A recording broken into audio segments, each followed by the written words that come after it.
I have a secret for you guys.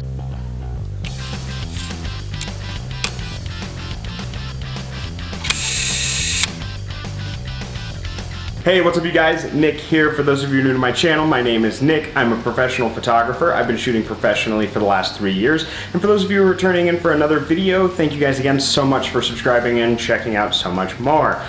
So I have a little bit of a secret that I want to tell you guys, some secret to taking better photos. Now we've done a couple of top 5 lists, top 5, how to take better photos, top 5 how to do this, and I end all those lists with my number 1, which is go out and shoot. But what do I mean by that? How does going out and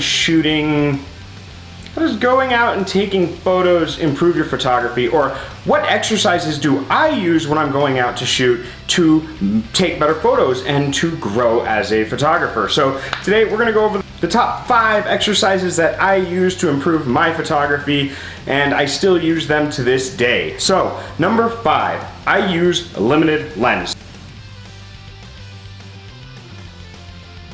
So a lot of the times I'll go out, whether it's a model, street photography, or landscape photography, and I will pick one lens, and it is generally a prime lens. And the reason for that is I am forcing myself to choose composition. I am forcing myself to work at 35mm, at 50mm, at 85mm, and the capabilities of that lens to take photos. Now that I'm challenging myself and I'm forcing myself to only use one lens, my options are limited. By creating that creative, by creating that creative limitation, that boundary, I'm forcing myself to think in a new way. Whereas if I have a zoom lens or I have all my lenses with me, I'm like, oh, well, there's a cool shot, let's take that. Likely I've taken that shot before, whether it's with one of the models or it's a landscape photo I've done before.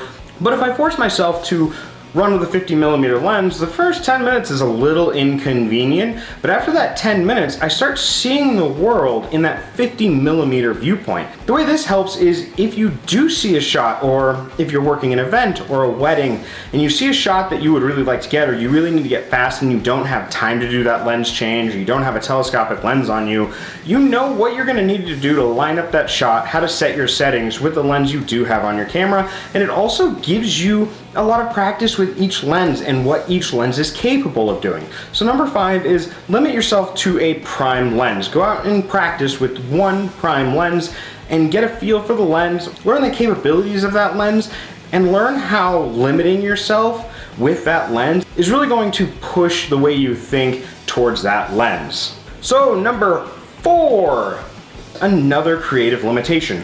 Actually, I think most of this list is going to be creative limitations, because creative limitations are going to push you the hardest to learn. And I did a video on that. I'll link that down in the description below if I can find which one it is. But number 4 is try to shoot in only one f-stop.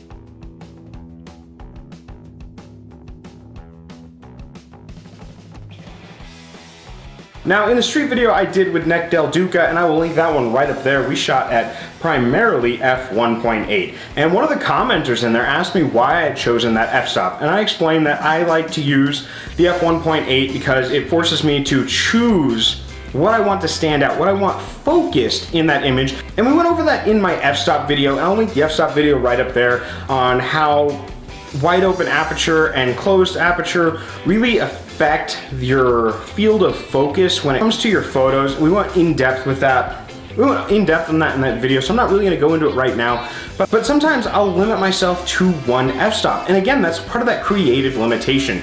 So now I have to think about it if I'm going out at, let's say, f8, like in our f8 and B there video, which I will link down in the description below.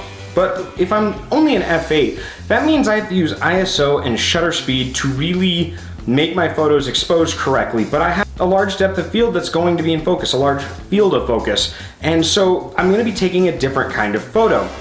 So why I say limit yourself to one f-stop while you're out doing a shoot is it's gonna force you to think about how that f-stop is going to affect your photos. It'll help you learn what each f-stop is gonna do for your photos, and kind of help push your creativity, because you're gonna have to think about the f-stop you're using, how you can use it in your photography in the future, but also how are you gonna compose your shots with that one f-stop. So number 4 is limit your f-stop. Number 3, and this one is a creative exercise in a way. It's not with the camera, but I like to study other photographers' work.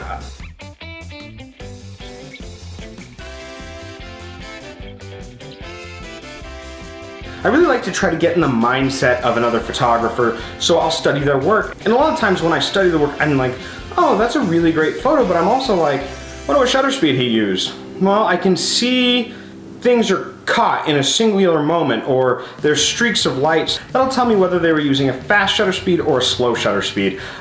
If there's a good bokeh in the background, you know that there's a wide open aperture. If it's all clear in the background and the foreground, you know that they had a really small aperture opening or a really large f number in order to achieve that. And by studying other photographers' work and learning what they're doing to get those shots, you'll get to a point where you're not going to have to ask, settings? So number 3 is study other photographers' work. So number 2 is again, another limitation. Limit what you take photos of.